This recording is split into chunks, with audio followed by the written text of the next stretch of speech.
दोस्तों, आपको मालूम है कि किस तरह से सन 1992 में असंवैधानिक तरीके से बाबरी मस्जिद को शहीद कर दिया गया और उसके बाद उस पर लगातार कानूनी प्रक्रिया चलती रही। उसके बाद सुप्रीम कोर्ट ने आस्था के नाम पर यह फैसला सुनाया कि वहां पर अब राम मंदिर बनेगी।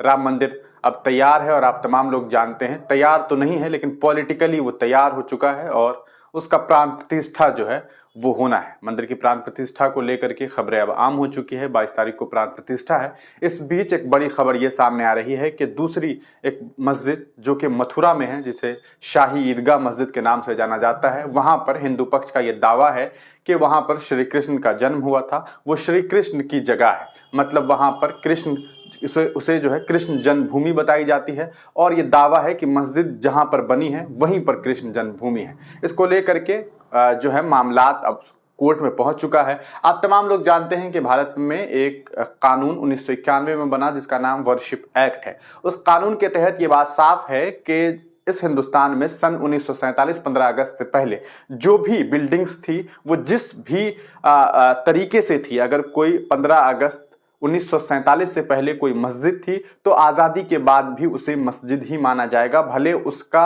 हिस्टोरिकल, अगर उसको 500 साल पहले किसी ने शहीद कर दिया, उसे तोड़ दिया या कुछ भी हो, अगर 15 अगस्त 1947 से पहले कोई बिल्डिंग मंदिर है, मस्जिद है, गुरुद्वारा है तो उसे वही माना जाएगा। लेकिन इस कानून का उल्लंघन हुआ सन 1992 में और उसके बाद भी लगातार उस कानून का उल्लंघन होता जा रहा है। न जाने क्यों उस कानून को बनाया गया। खैर, अभी ये खबर सामने आ रही है कि मथुरा में जो मंदिर की बात की जा रही थी और उसको लेकर के हिंदू पक्ष ने भी कोर्ट में दावा पेश किया था, जिसके बाद इलाहाबाद हाई कोर्ट ने यह बात कही थी कि ठीक है, मस्जिद की सर्वे करवाई जाए, वहां पर जो है सर्वे किया जाएगा और सर्वे में जो कुछ रिजल्ट सामने आएगा उसके आधार पर फिर आगे बातचीत होगी। अभी सुप्रीम कोर्ट ने आज के दिन इस पर रोक लगा दिया है। हिंदू पक्ष को एक बड़ा झटका मिला है। यह झटका क्यों दिया गया है, इसके पीछे भी लोगों की अलग अलग राय है। लोगों का यह कहना है कि शायद अभी एजेंडा सेट नहीं करना होगा सरकार को। हो सकता है कि इस चुनाव के लिए राम मंदिर काफी है। तरह तरह की बातें हो रही है, लेकिन हाई कोर्ट और सुप्रीम कोर्ट की यह बात है, आप उस पर ज्यादा सवाल खड़ा कर नहीं सकते हैं। सुप्रीम कोर्ट ने यह बात कही है कि अभी इस पर रोक लगा दी जाए। क्या कुछ वजह है?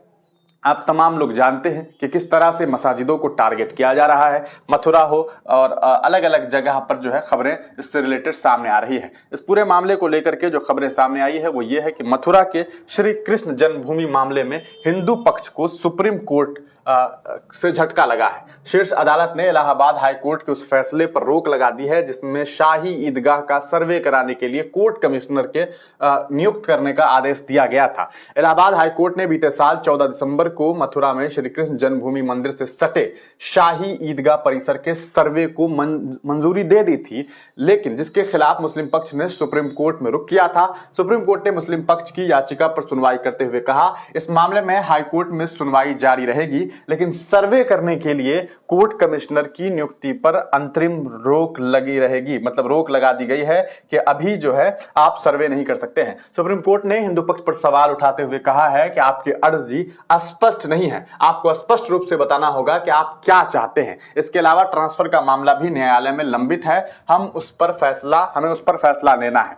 आगे कहा जाता है कि शाही ईदगाह में सर्वे की मांग के लिए भगवान श्री कृष्ण विराजमान और 7 अन्य लोगों ने वकील हरिशंकर जैन, विष्णु शंकर जैन, प्रभास पांडे और देवकी नंदन के माध्यम से इलाहाबाद हाईकोर्ट में याचिका दायर कर एएसआई सर्वे की मांग की थी। याचिका में दावा किया गया था कि भगवान श्री कृष्ण का जन्म स्थान मस्जिद के नीचे है। मतलब जो मस्जिद बनी हुई है, जो मस्जिद तामीर है, ये जो मस्जिद तामीर हुई है, इसी मस्जिद के नीचे में जो है, जैसे ये मस्जिद है तो इसी के नीचे में श्री कृष्ण जन्म लिए थे, ये बात दावा किया जाता है। हिंदू पक्ष के वकील विष्णु शंकर जैन ने बताया था कि याचिका में इलाहाबाद हाई कोर्ट के समक्ष यह प्रस्तुत किया गया था कि वहां एक कमल के आकार का स्तंभ मौजूद है जो हिंदू मंदिरों की विशेषता है।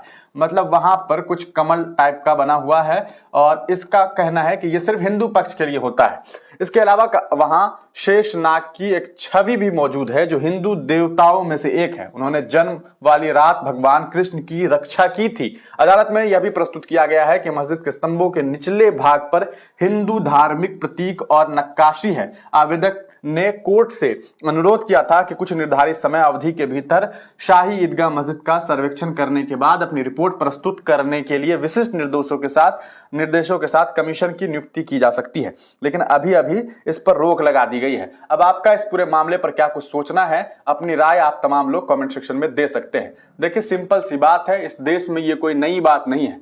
हमने आपसे पहले भी कहा था कि इस तरह के मामलात जो हैं वो लगातार इस देश में होते रहे हैं। क्या इसके पीछे की लॉजिक है, क्या इसके पीछे की वजह है कि इस तरह की मांग की जाती है? आस्था के नाम पे मांग की जाती है। लेकिन यकीन मानिए, आप अभी अभी कॉन्स्टिट्यूशन को निकालिए। 1991 में एक एक्ट निकाला गया जिसका नाम, एक एक्ट बनाया गया जिसका नाम है वर्शिप एक्ट। इस एक्ट को अगर आप पढ़ेंगे तो इसमें साफ लिखा हुआ है कि 15 अगस्त 1947 इससे पहले जो भी बिल्डिंग्स थे, चाहे वो मंदिर थी, चाहे वो मस्जिद थी, चाहे वो गुरुद्वारा था, चाहे जो कुछ भी था, अलग अलग धर्म की जो कुछ बिल्डिंग्स थी, मान लेते हैं कि ये एक मंदिर है जो सन 1947 से पहले बनी है, लेकिन ये मान लेते हैं 1947 में देखा गया कि ये मस्जिद है, लेकिन 1854 में मान लेते हैं कि ये जो मंदिर है वो असल में पहले एक मस्जिद थी, है ना।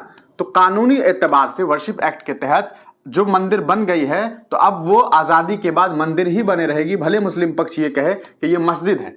इसी का रिपीटेड उल्टा चीज अगर समझ लीजिए, जैसा कि इन लोगों का दावा है कि 1556 में बाबर ने जो है वो राम मंदिर को तोड़ दिया और वहां पर बाबरी मस्जिद बना दी। क्या कहा? लेकिन हम आपको बता दें कि 1530 में बाबर मर गए थे, तो 26 साल बाद कैसे वो उठ करके राम मंदिर को तोड़े, ये भी एक सवाल खड़ा करता है। खैर, बाबरी मस्जिद बनाई गई कब?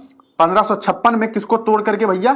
एक मंदिर को तोड़ करके, जैसा दावा किया जाता है। हालांकि सुप्रीम कोर्ट की बात नहीं मानती है, फिर भी बना दी गई। लेकिन अब 15 अगस्त 1947 के बाद अगर इस कानून को माना जाए, भारत के संविधान को माना जाए, तो यह बात साफ होती है कि बाबरी मस्जिद भले 1556 में मंदिर रहा हो, लेकिन 15 अगस्त 1947 के दिन ये एक मस्जिद थी। इस एतबार पर इसे मस्जिद ही माना जाना चाहिए।